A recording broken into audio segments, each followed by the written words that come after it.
the guy in the flag. The guy in the flag, the guy there. Is that Michael? Michael is the guy in the flag. Morning, Paul. First of all, my understanding is the deficit we're in, 30% is the war, about 25% of tax rate for the wealthy, and only 1% is stimulus. And instead of the stimulus helped us get out from under the burden that our previous president created. I am an educator. I know you cut both cut start by $2 billion. I know there's stuff to do, but Racine, Lloyd, our kids need to have it up. And the data on Head Start says siblings who are not in Head Start do not graduate as significantly as their brothers and sisters. There's better nutrition, there's better graduation. I know we have to make some tough decisions, Paul, but please, I'm on the Park and Rec Board. We're down to 18 employees. Our kids are losing out. We need to get this together, and I need to support education. Thanks, Michael.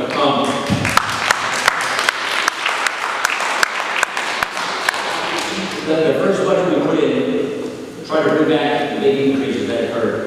As I mentioned, base spending went up 24%, and then when you had stimulus went up 84%. And we were trying to bring those big massive increases up because it was all on borrowed money. So you've seen programs go up a lot, but they went up dramatically in 2009 and 2010 to what I would call unsustainable levels. So we brought those back down.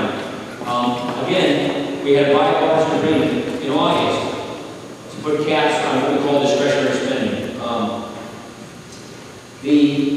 About 39% of the budget is what we call discretionary spending. About half of that is the category that you're talking about, domestic discretionary. Head Start comes from there.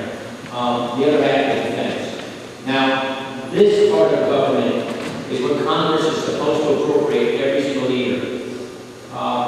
We, with President Obama, reached an agreement in August to establish a legal cap. I've been fighting for spending caps since I got into Congress. They were taken away in the 1990s by Republicans, and it was a big mistake. And now they're released still. It will save $1 trillion over 10 years.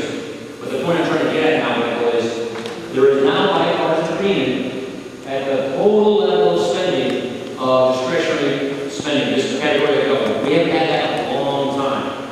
So now, Congress and the White House, underneath that agreed to top number, will have to prioritize underneath that. And do I think education is a top priority? Of course I do. I want to make sure that we're doing things as well as we can, we're stretching the dollar as best we can. So I appreciate it. Where was it again? There was a guy in the flag, and then how about the general who stand up, stood up with the blue jacket, and then where's the lady? How about the lady in the red jacket? The guy in the flag. Yeah, Congressman, I've been paying Social Security since I was 12. I'm 48 now. And now you're saying, well, if you're under 55, you're going to get affected. You're not really saying how it's going to be affected. So I'm envisioning two for you. I'm going to not get my money further out. And I'm not going to get health care. So I don't get the money. I make a big deal. I'm a small business man. And I can probably live without the money. But then I got to go out when I'm 68, 69 years old for $6,000 and find a health care program? Yeah. That's not going to work. There's no way. So, you're going to change it for me, who's been paying it for 36 years. And I've been paying the max since I was 28. And I'm saying, raise the pay. You've got to take a double prong approach, a multi-prong approach. Raise the pay. And if you're going to push my stuff, and everyone who's on Social Security now takes a hit too. They got to get a ticket too. Should we do it? Okay.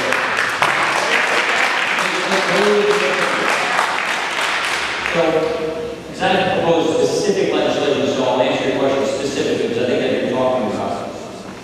First of all, the way I look at it, and maybe that's something you don't agree with it, if you're already on Social Security, you already organize your life around it. You should not jeopardize that. And more to the point, we're not where you're at yet.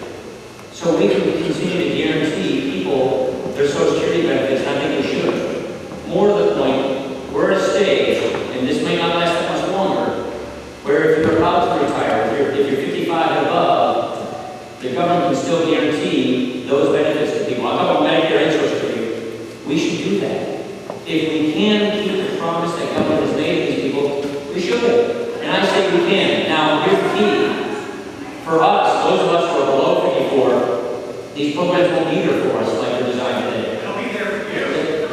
I don't know how old you are. I'm 48 years old. And I'm just telling you, CBO has done us the Medicare trust fund was made up in 2021.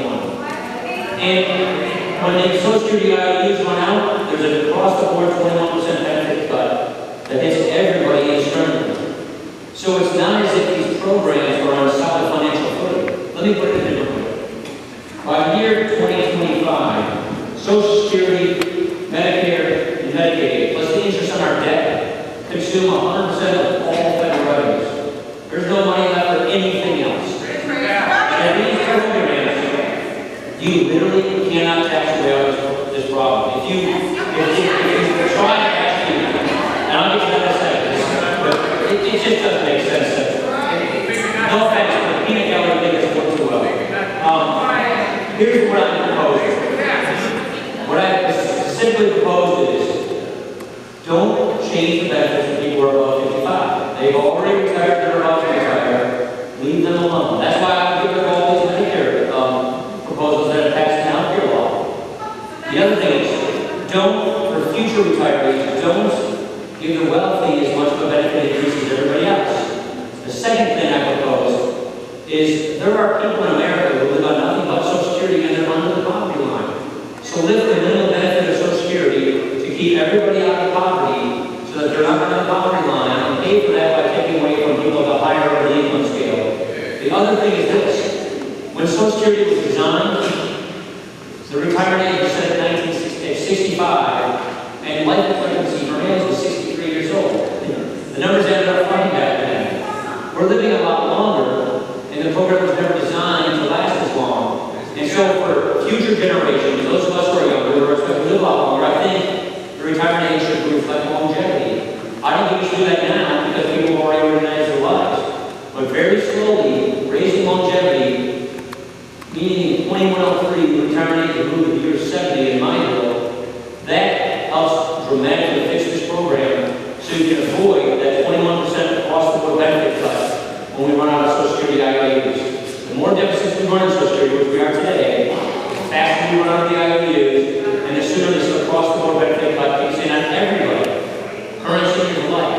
That's what I want to avoid. It was Alice here.